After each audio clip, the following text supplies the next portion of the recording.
All right, welcome to the Super Bowl 49 preview. We are here again with my good friend Nick. Nick, how you doing today? I'm doing all right. How about yourself? I am doing well. I'm ready for all this talk and ESPN, NFL Network stuff to stop and for just a game to be played.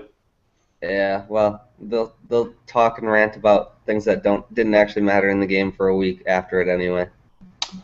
Yeah, and they'll get their ratings. That's good for them. Yeah, got to pay those bills. Absolutely. All right, so we are approaching the Super Bowl, just 2 days away. Of course, it's in Arizona, so we'll start right with it. Seattle versus the New England Patriots. Nick, what is one thing that jumps out to you immediately? Um, like in previous games, like last year, I didn't think the game would be close. I thought Denver would destroy them, but that's a different story. But this year, like it is going to be like there's nothing that really separates these two teams right now. Um, both coming in. I'm Patriots are coming in on a really long like streak of, or I guess both teams. It really, I mean, the Patriots struggled at the beginning of the season, so did Seattle, but both teams really went on a long streak to get that number one seed and get those home field advantage, which I mean, pretty much basically secured their spots in the Super Bowl this year. Um, really, at this point, it comes down to basically two of the better players in the league itself. I mean, with Rob Gronk, or I mean, even the quarterbacks at this point, like settling like their spots in history as quarterbacks. Russell Wilson's still a really young guy, but I mean, you get that second Super Bowl win, and you're considered, one of the greatest ever. Whether that's right or wrong, I don't know. Yeah, I mean, you mentioned Russell Wilson getting a second Super Bowl and what it can do for your legacy. I mean, all the respect to Brady in the world, he's a Hall of Fame quarterback. He hasn't won a Super Bowl in 10 years, and he's a playoff genius who always gets it done. And he is great in the playoffs, but as you said, no matter how long it's been, you get those two Super Bowls. That's all you need. Yeah, I mean, you could really once if Wilson gets this win on Sunday, he gets that second Super Bowl. I mean, people are going to start talking like just even random questions like if he retired now, is he a Hall of Famer? And a lot of people are going to say yes, only because he has those two Super Bowls. That is a scary thought. Already talking about Russell. I mean, Yeah, I already talking mean, about I'm just Russell. saying, throwing it out there as a hypothetical. I mean, people talk about Eli Manning as a Hall of Famer, and he's not actually good. No, you're absolutely right. I mean, especially if he has a good game, which I mean, it'll be tough against New England defense. It'll be people were talking about is he a first ballot Hall of Famer and all of that.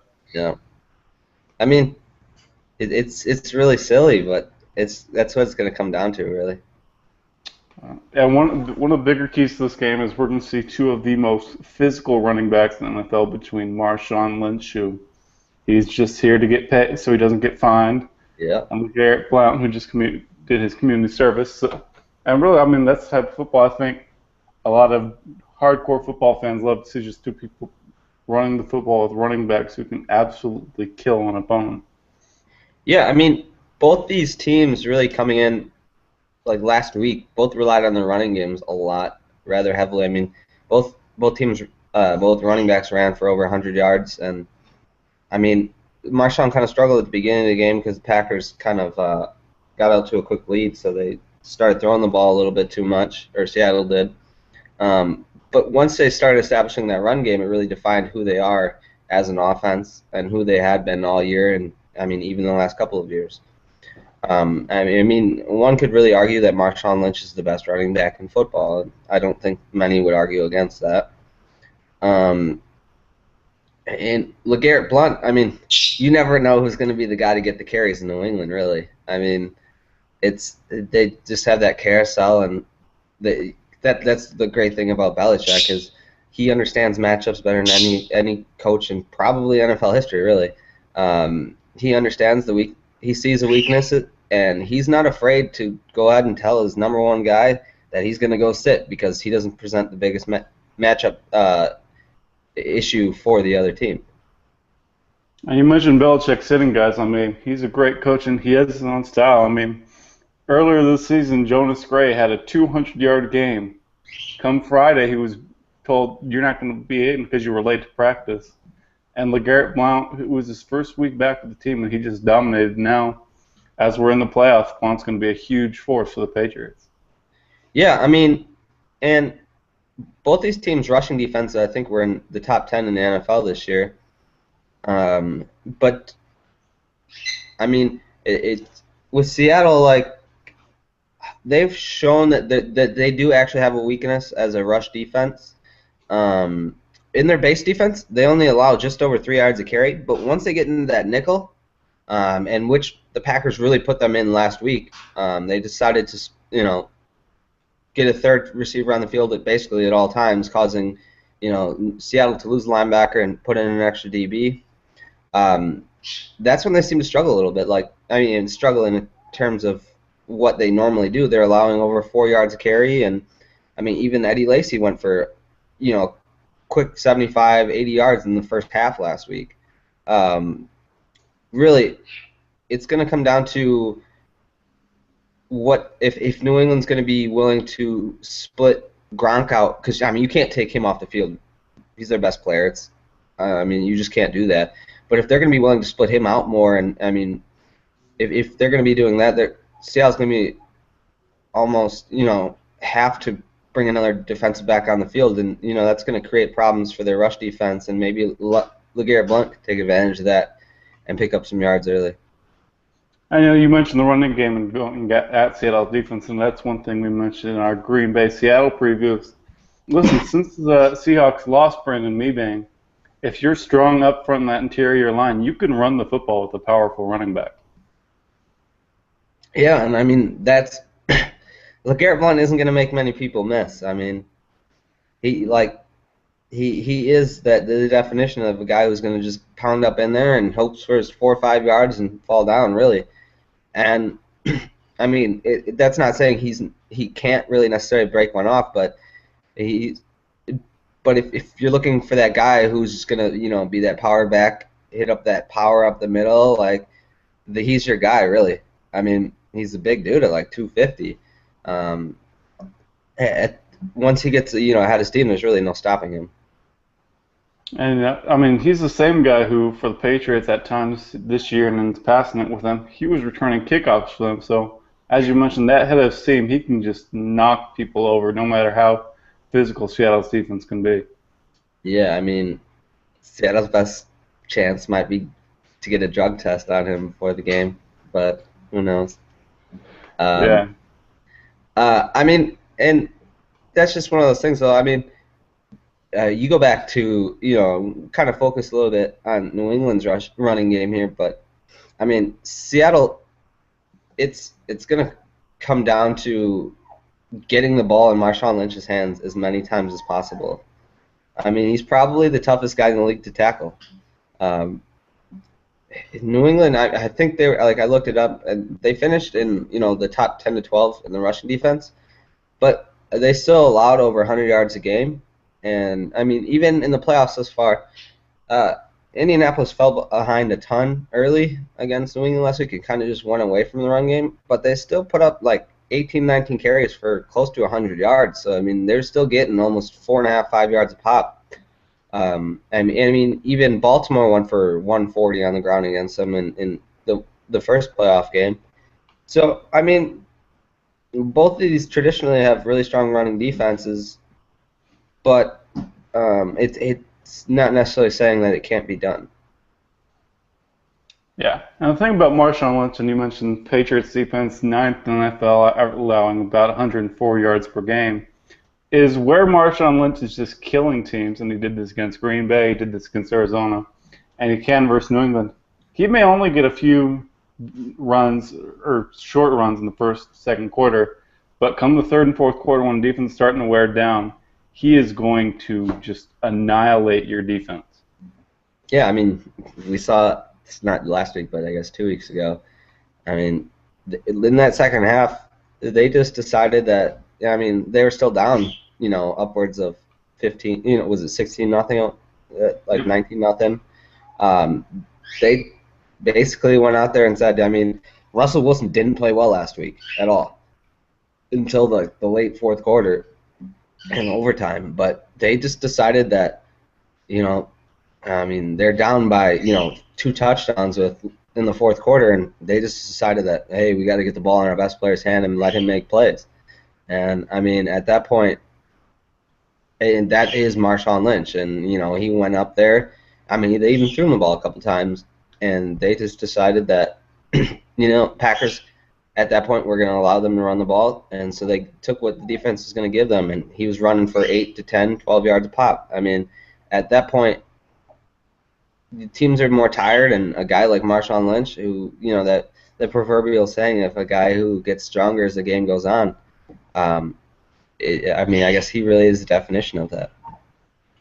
Yeah, and we also saw in that game against Green Bay, they were down by 2 touchdowns late in the game, and you saw Marshawn Lynch on the sidelines with his headphones on, just jumping around, knowing this is a game that he'll get the ball in his hands and he can still win.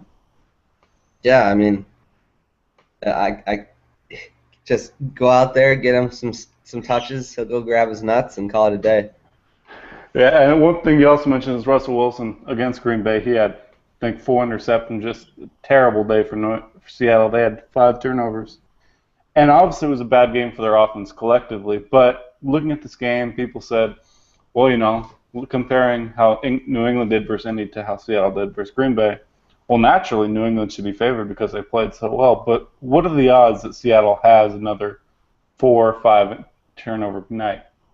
Yeah, really, it's really slim to none when you really think about it.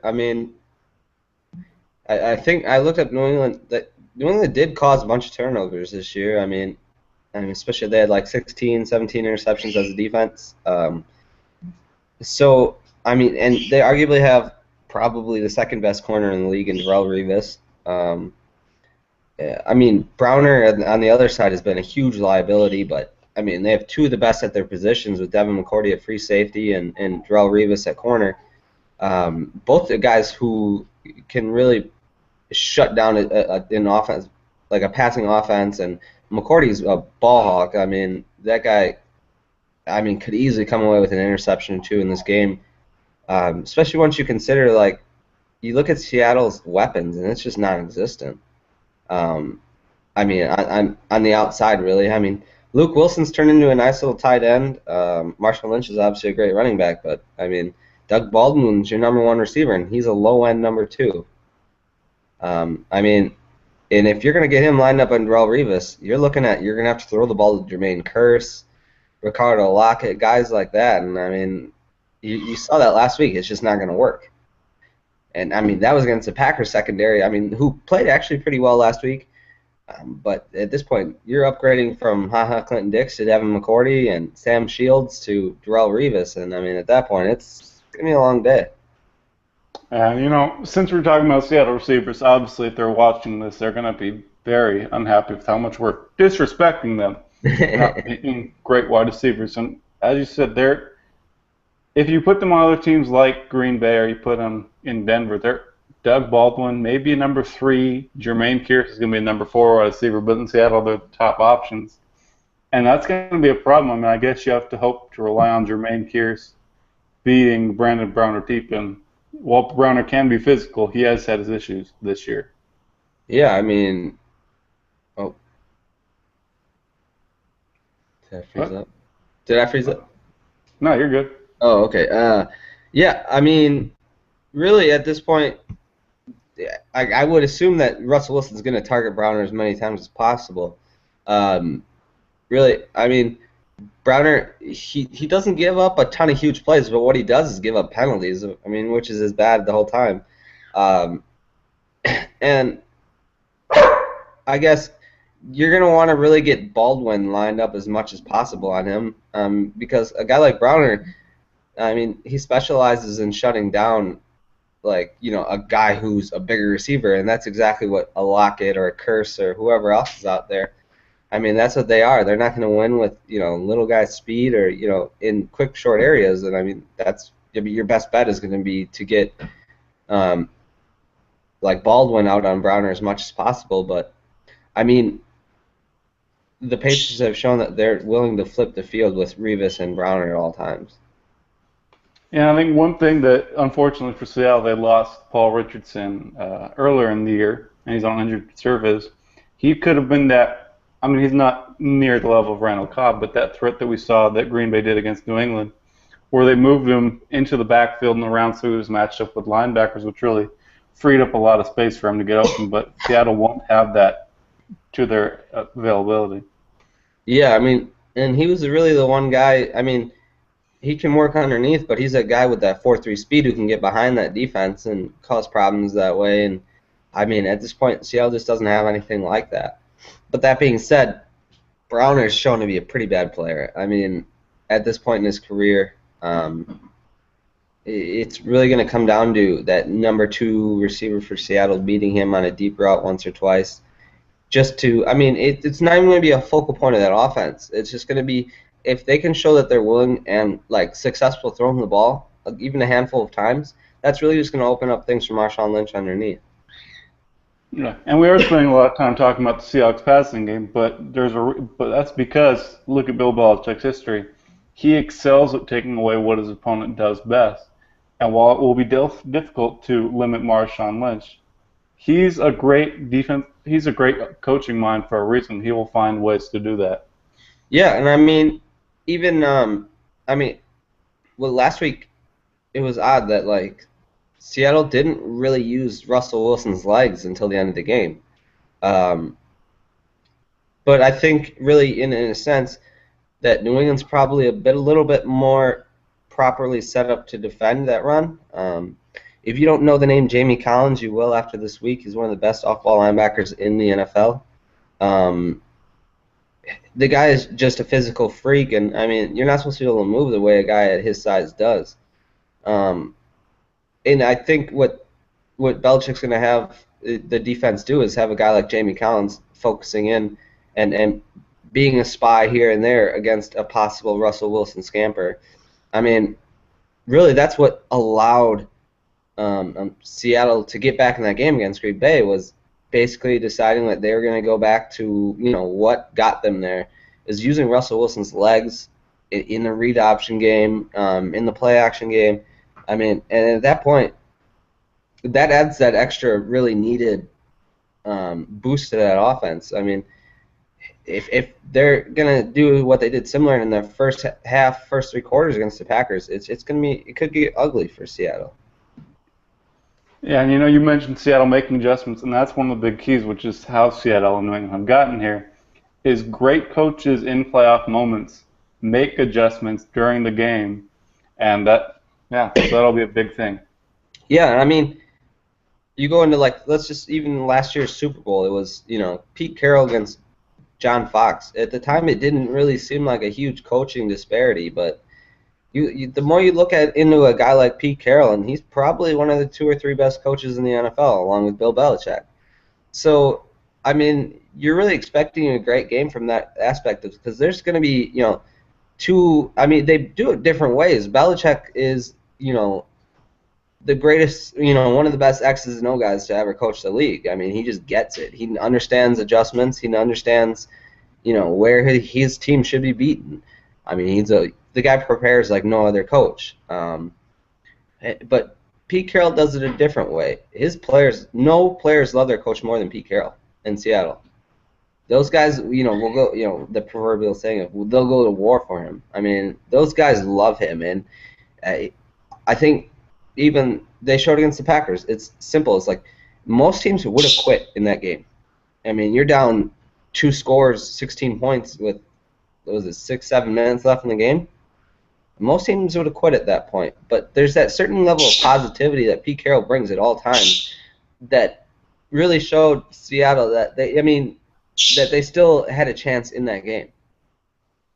Yeah, and going back to Bill Belichick and his coach, Monday Morning Quarterback had a piece on him, and he is just a huge reader. I mean, he's ever since he was a kid reading about football, reading everything about the game. And that's who he is. He spends that time learning every single thing he can and applies that to games. And he's a great coach, but you see 2 different styles here, with his style and then Pete Carroll's, who, I mean, he's done videos about it, is always in practice, he wants his guys to be focused and motivated and high intensity, but it's also about being upbeat and never quitting. And we saw that with Seattle winning the NFC Championship game. Yeah, I mean, you really wouldn't think that. I mean, these are grown men. You really wouldn't think that that kind of style would actually like translate to the NFL. But you can just tell. I mean, in simple interviews, I mean, you're not getting much from Marshawn Lynch, but like interviews with the Sherman, Russell Wilson, everything like that. It just, his coaching style resonates with them. I mean, I mean, they might have been skeptical from the start with this guy. He's just yeah, we're gonna win, happy-go-lucky guy. But once you could see these guys, once they get in that system for a year or two, it's just everything just works for them. It's just, I mean, they're down by a ton of points. It doesn't matter. Like you can honestly tell that Pete Carroll didn't really look all that concerned. He thought they were gonna win, and there's that certain belief that really translates over to his players as well.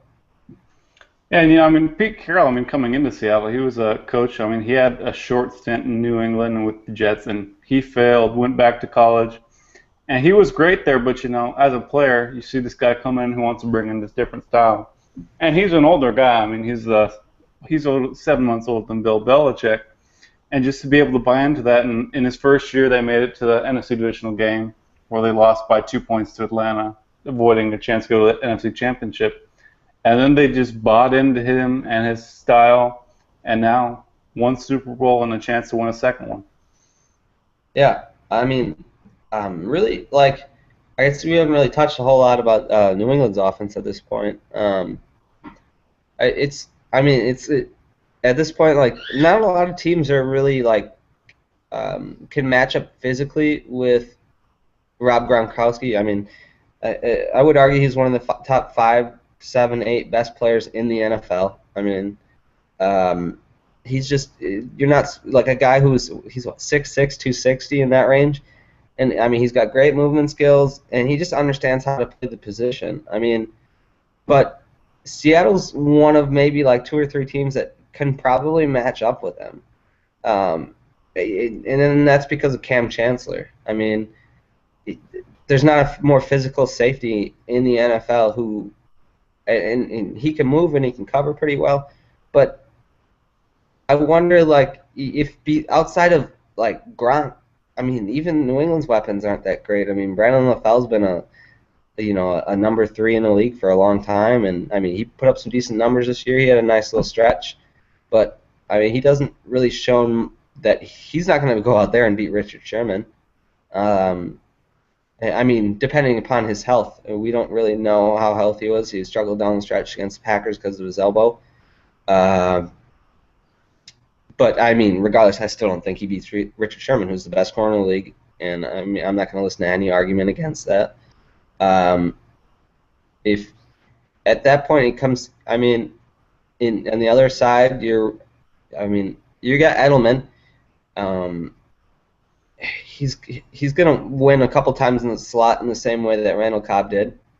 I don't think he's Randall Cobb, but he's still a very good player in this league. And then it's going to come down to New England's offensive line. Can a guy like a Michael Bennett disrupt the game early, or Cliff Averill, any of those guys, or Irvin? I can't think of his first name right now. Bruce Irvin. Yeah, Bruce Irvin. There you go. Thank you. At that point, if they can protect Tom Brady, and it's going to allow guys like Gronk that extra half second to go and beat a guy like Cam Chancellor and Earl Thomas, that kind of stuff. But I don't see New England's passing offense having the kind of day it has in the last couple of weeks. Yeah, well, we waited to talk about Rob Gronkowski because, according to Seahawks cornerback Jeremy Lane, Gronk's not that good. Yeah. If Gronk isn't that good, I don't know who the hell Jeremy Lane was until he said that. So. Yeah, man. You just have to get your name in the papers. But, I mean, with the New England offense, I mean, obviously you're going to see Richard Sherman. I think the biggest thing with him is not even the elbow, but obviously the news came out that his girlfriend is due to have their first child any moment now, and Sherman's not sure what would happen if it happens on Sunday. But so that could I mean, he'll probably play in the game, so that should be a Yeah, concern. He can take. I'm sure Richard Sherman will love his child more than anything in the world, except for maybe football. Yeah, well, real quickly on the Sherman thing, I mean, so love Bleacher Report and all, but it was so funny. They were talking about it, and Chris Sims compared missing a preseason game to missing the Super Bowl. Well, the Sims family has had a few too many concussions. Yeah, but yeah. I struggle to take anything they have seriously. I mean, anything they have to say is like, I'm okay. I don't really need to. It starts with Phil, and I just don't need to hear what his sons have to say. Phil Sims thinks this should strictly be a field goal game with punting mixed in. 3rd and 5 from the 6-yard line. Just go ahead and kick the field goal. Don't want to risk a turnover. Mike McCarthy's proud of that game plan. Yeah. I'm surprised he's not his offensive coordinator at this point. Back to the New England matchup, obviously, and one of the other keys you mentioned, protecting Tom Brady. The health of center Brian Stork is in question. I mean, he was limited in practice with a knee injury. Might play, given that he is practicing, but if he doesn't, Ryan Wendell will start in his place, and that really takes New England's offensive line back. But if Stork is able to play, I mean, Stork's not a great center, but it gives New England a little more protection on offensive line. Yeah, I mean, with Stork, I mean, you can even go back to his college team. Florida State offensive line was one of the best in the country last year, and no one talked about him as the main cog of it. It was Cam Irving, Trey Jackson, can't pronounce the other guy's name, and they kind of just fell apart this year. Like, the other guys were talked about as higher NFL prospects, blah blah blah, and he left, went to the NFL, and their defensive line kind of seemed to fall apart.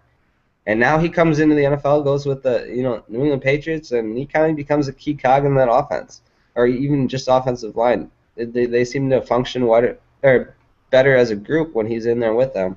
I mean, like you said, he's not like the greatest, most talented guy in the world, but it just seems to function better with him. I mean, at that point, like if he can play and he can play well, as a group, they just play better with him in there. You're not going to see I don't think you would see as many A-gap blitzes with him in there, or anything to that extent. I think you'll see a little bit more coverage being played by Seattle if he's in the game, and at that point, any more time that they can give Brady is obviously going to be productive for that offense. Absolutely, and part of the Super Bowl, obviously, there will be a winner, and part of it for what Super Bowl ring will mean for these coaches. Bill Belichick with the ring, become the second coach, only joining Chuck Noll, a second NFL coach with 4 Super Bowl rings, while Pete Carroll, listen, I'm not a fan of the NCAA and their decisions, so I'm going to give Pete Carroll back his 2004 national championship, because he could be the first coach ever to win 2 Super Bowls and 2 national championships, and become only the 12th NFL coach to win 2 or more Super Bowls. Yeah. No, God damn it, my computer. All right. Are we good now? I'm sorry. So yeah, I mean, really, with God, my computer keeps freezing. Is it working? Yeah, it seems to be working. Yeah, my computer just shows it freezing. So yeah, I mean, really, like, I don't think anything really changes here for Bill Belichick if he wins another Super Bowl. He's still one of the 2 or 3 greatest coaches of all time. I think his legacy is set in stone. You look at, I think it would affect Brady a little bit more. I mean, just not a whole lot, because he has gone a decade without winning a Super Bowl. But I still think he's one of the 5 best quarterbacks of all time. I don't know where he falls along in that line. And I don't particularly care. I just think at that point their legacies are pretty much set.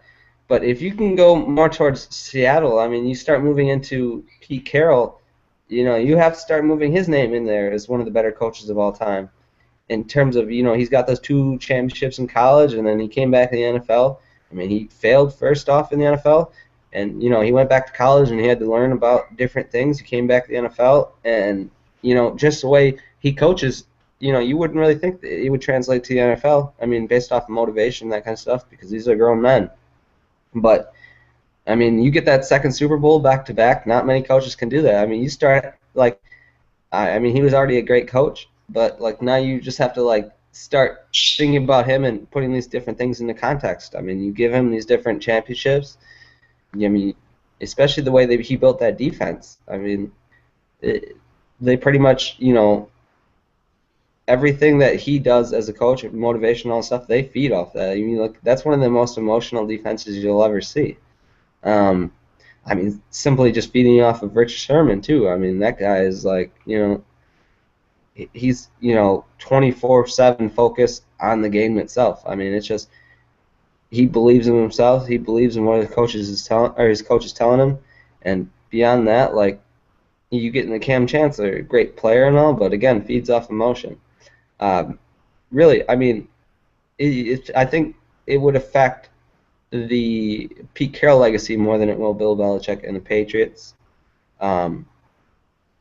Other than the fact that maybe you go back into the different, scandals and whatnot, with the Patriots. I don't want to get into any of that right now. It would kind of put that to the wayside of saying, what the NFL is focusing on. I guess they are. They may be not. You'd never know. Goodell and Kraft are great friends, but in the limelight right now of just their different scandals and whether they matter or not, I don't think they do. But whether they matter or not, they're not going to get away with anything this week, and if they go out and win this game, it never really mattered. Absolutely. One thing with New England, Bill Belichick and Brady, I mean, no matter what happens on Sunday, you can punch their ticket as first ballot Hall of Famers. Maybe they go on together, maybe separately, but they're going in that first shot. With Pete Carroll, I mean, he's in his 60s, but he could still coach for a while. If he gets this second Super Bowl, I mean, who's to say he can't win another? And we're talking about potential future Hall of Fame candidate with him, and that could mean he could become another one of those coaches who gets elected into the college football and pro football Hall of Fame. Yeah, I mean, there really isn't many of them. I couldn't actually tell you the answer to that, yeah. But at this point, I mean, I'm sure there's not more than a handful of people who've actually done both of that. I mean, yeah, I mean, just in the grand scheme of things, I don't think it changes a whole lot from any of our perspectives, but just simply the general public's perception of, you get that ring and it lives forever. And again, it won't change a lot what I think of them. But just the general public, I mean, he had 2 rings there, 2 rings in college. I mean, that means something. Whether or not that he was a great coach or not. I mean, just having that extra championship in the general public's mind really just kind of changes things for whatever reason. Absolutely. And one of the other storylines in this game, which is this is drifting more into the ESPN territory, but I'm going to ask it anyway. So one of the conversations has been, has Brady helped Bill Belichick more, or has Bill Belichick helped Brady's career more? I don't really know how to answer that, really. I early in this career, when Brady was winning those Super Bowls, it wasn't really because of the offense. I mean, they had a great defense. You're getting back to the early Vince Wilfork days, Willie McGinnis, Teddy Bruschi, Mike Vrabel, Ty Law, all those types of guys who were great defenders and great players in this league. And it wasn't because the Patriots are scoring 30 points a game, But I think at the same time, Brady was a young guy back then, and he developed into a great quarterback over time. But does he do that with any other organization, or more than a handful of organizations? I don't know. I get speculation that I can't really. I can't answer that question really. I think they were just a perfect match for each other, really, because they're both completely obsessed with the game, obsessed with all the different little intricacies, and it was just a perfect match, really, when you think about it. And you mentioned Brady's first 3 Super Bowl wins. I mean, in the first one, he went 16-27 for about 145 yards and a touchdown. Certainly not an MVP performance, but he helped his team win. Second Super Bowl, 32 of 48, 354 yards, 3 touchdowns. And his third Super Bowl, 23 of 33 for 236 yards and 2 touchdowns. 2 of those Super Bowl wins, 20-17, 24-21. Certainly not high-scoring games. Yeah, I mean, it was a completely different game back then, really, when you think about it, because, it's 15 years ago. But, I mean, even passing numbers, everything like that were farther down than they are now. But, like I said, I mean, that's a hard question to answer other than saying that they kind of were perfect for one another. Did the Patriots go out and win all the Super Bowls with Drew Bledsoe at quarterback? Probably not. I mean, you can say that early on in his career that Belichick was really great for Brady, but then you go on and keep moving on. Some of those, the mid-2000 Patriots team weren't exactly the most talented teams in the world, but Brady led a great offense, throwing 35, 40, even 50 touchdowns that one year. I mean, like I said, they went through different stretches where one helped out more than the other, and so I just think that they were a perfect match for one another. I mean, to answer my own question, I mean, I absolutely lean with you. I think they both helped each other. I mean, one thing, going back and looking at Aaron Rodgers and Mike McCarthy, I think having a great coach is huge in determining how far you can go. A great head coach can win or lose you a chance at the Super Bowl, and I think we saw that this past season and on multiple occasions over the years. But I think it is just a great match for the two. I'm talking, if we're going to criticize Bill Belichick, I think one of the things he hasn't done well is drafting wide receivers, which has hurt Brady in a way. Yeah, I mean, you can go back to the different drafts of going and getting Aaron Dobson, and I mean, he was, I think, a third-round pick, something like that, but people had high hopes for him, and I mean, he didn't really turn out to be much. Can't think there's that receiver out of Florida. I can't think of his name right now. He was a second-round pick, 7-8 years ago, and he didn't turn out to be much. I mean, they stole Randy Moss from Oakland for a fourth-round pick. I mean, that turned out pretty well for him. Put up, 23 touchdowns that one year? Something like that. Really, I mean, systematically, though, when you look at it, Julian Edelman wouldn't be a very good player for many teams in the NFL. But he developed offensively, Belichick helped develop that system where they could take guys who weren't the most talented, most athletic, and then find them spots where they would excel in the NFL. I mean, Wes Welker, he put up dominant numbers for 8-10 years, but he's not a Hall of Famer in my opinion. He wasn't a great player. He just had a perfect fit in an offense. Julian Edelman, 100 catches for 2-3 straight years now, or close. I don't know if he hit it this year, but he was close. Really, but they developed a system that was allowed for players to really excel where they really wouldn't have a significant chance to do in the rest, for many other teams in the NFL. And you mentioned some of the wide receivers that Belichick has drafted. I mean, in round 2, just had a round 2 of just 2013, Aaron Dobson, who didn't turn out well. He also drafted other guys like Taylor Price in round 3 of 2010. I have no clue where Taylor Price is right now. Brandon Tate, round 3 of 2009. It's just not a great history. But then you get those additions of you draft Rob Gronkowski, you trade for Randy Moss, and then the system they run has just been perfect. And I know that Aaron Hernandez is no longer in the NFL and he's now on trial for murder, but he was also a great player for that team as well. Yeah, was Aaron Hernandez listed on the injury report this week? He is doubtful to play. I would have listed him out personally. It listed him as butthurt. He's busy fighting other inmates Oh, in I prison. forgot this is a professional show. I'm sorry. This is semi-pro show. And now we can't forget about the Super Bowl 49 XLIX predictions, I believe. Could be something else. Couldn't I tell just you. can't wait until the Roman numerals are gone. Yeah, What is your Super Bowl prediction? I've gone back and forth on this a lot, um, but in the end, I'm picking Seattle to win. I think it'll be a close game, something like 24-21. Um, I just think right now at this point, I don't see offensively either team having a great game. I think both of these defenses match up very well against the other team's offense. And I think it really is going to come down to Russell Wilson making an extra play or two with his feet that Tom Brady cannot, and Marshawn Lynch going beast mode. I think he's your Super Bowl MVP, runs for over 100 yards and 2 scores.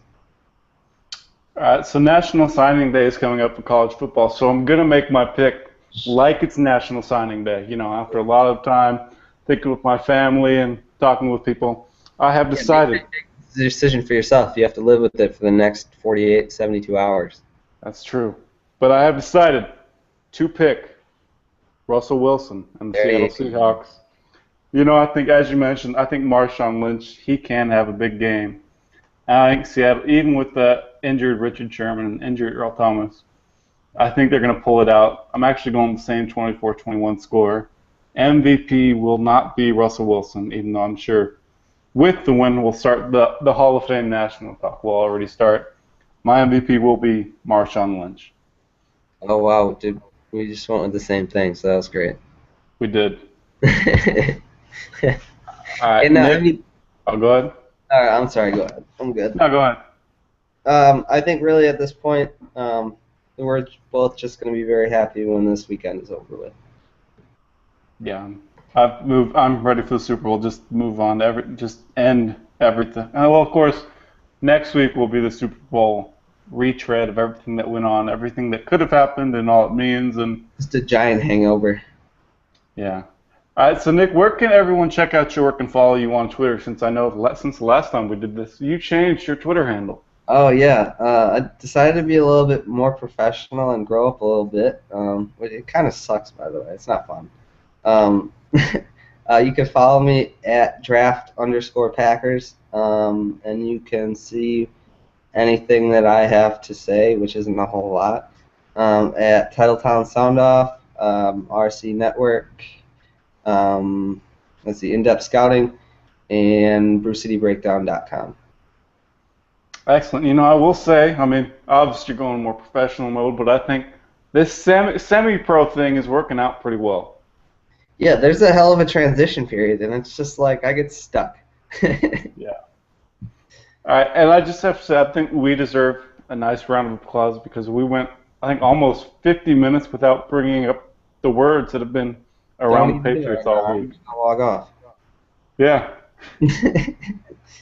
All right, Nick, I want to thank you so much for doing this podcast once again. Yeah, it was fun. Let's get this Super Bowl over with and work on some off-season stuff. Absolutely. All right. Thank you very much.